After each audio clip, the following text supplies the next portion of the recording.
Let's bring in James Schwemline. He's Senior Director at the Denton's Global Advisors, a global strategic advisory firm, joining us from Washington, D.C. James, thank you so much for joining us. Many are asking whether or not the G20 meeting of the foreign ministers this time around can look beyond the divisions due to the war in Ukraine without hijacking its so-called real agenda, like economic issues and food security. Yeah, thanks, Susan. I think today and tomorrow's G20 Foreign Ministers meeting is actually a pretty good opportunity coming at a good time for the rest of the world to talk about important challenges, whether they stem from debt relief for climate change or health or the need to mobilize resources, many of the same agenda items that the finance ministers talked about several days ago. But as your correspondent said, there's no question that great power competition has infected the G20, and as expected. So I would expect on that front continuing tension, but I don't expect the entire agenda to be derailed. Secretary of State Antony Blinken has said that he's not planning on talking to his Chinese or Russian counterparts.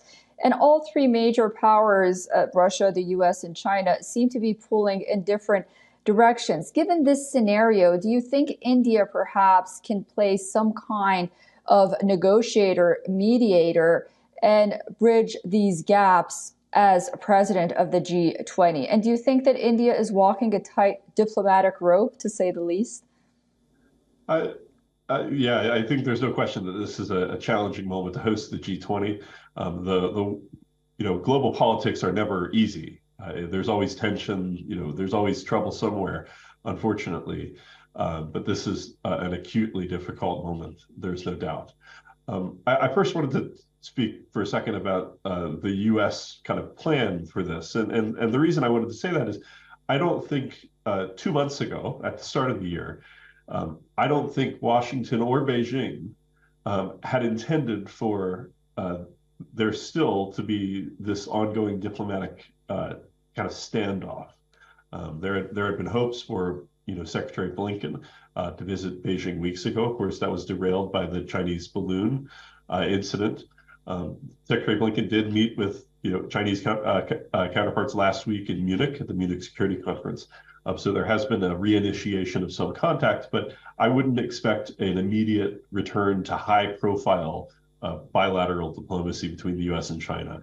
Unfortunately, the balloon incident, the domestic fallout of that in the United States, and frankly, the embarrassment that the Chinese government feels and has kind of indicated in its behavior that it's betrayed over the incident, have caused a pause in what hopefully was going to be a renewal of at least functional cooperation.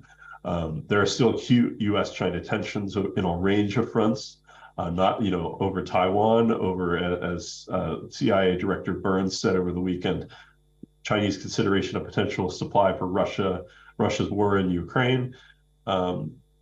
There are no questions that major challenges exist between the U.S. and China, but I don't think anyone 2 months ago had expected the dialogue at this point to be where it is. I think the Russian president at the meeting, the presence of Minister Lavrov, and the situation between basically Russia and the other 19 members, excluding China. At the moment, I think that is a different situation than we're facing with China. One of the things that was interesting about the way India managed the finance ministers meeting effectively is in stipulating essentially explicitly in public, as the minister did over the weekend, that the G20 finance ministers agreed to 17 of the 19 paragraphs of the statement. And the 2 paragraphs that they didn't agree to were the 2 paragraphs that were copy and pasted from the Bali summit communique issued in November. So what Russia and China could agree to 4 months ago, apparently they couldn't agree to today, over the weekend. Frankly, that's about as productive as India could have been in chairing this meeting. They achieved a consensus on key areas: debt finance, climate, health, on really important areas. It shows that there still can be functional multilateralism even amid global upheaval. Yeah, definitely. James Schwemline, thank you so much for joining us on WION, and we look forward in speaking to you again very soon. Thanks, Susan.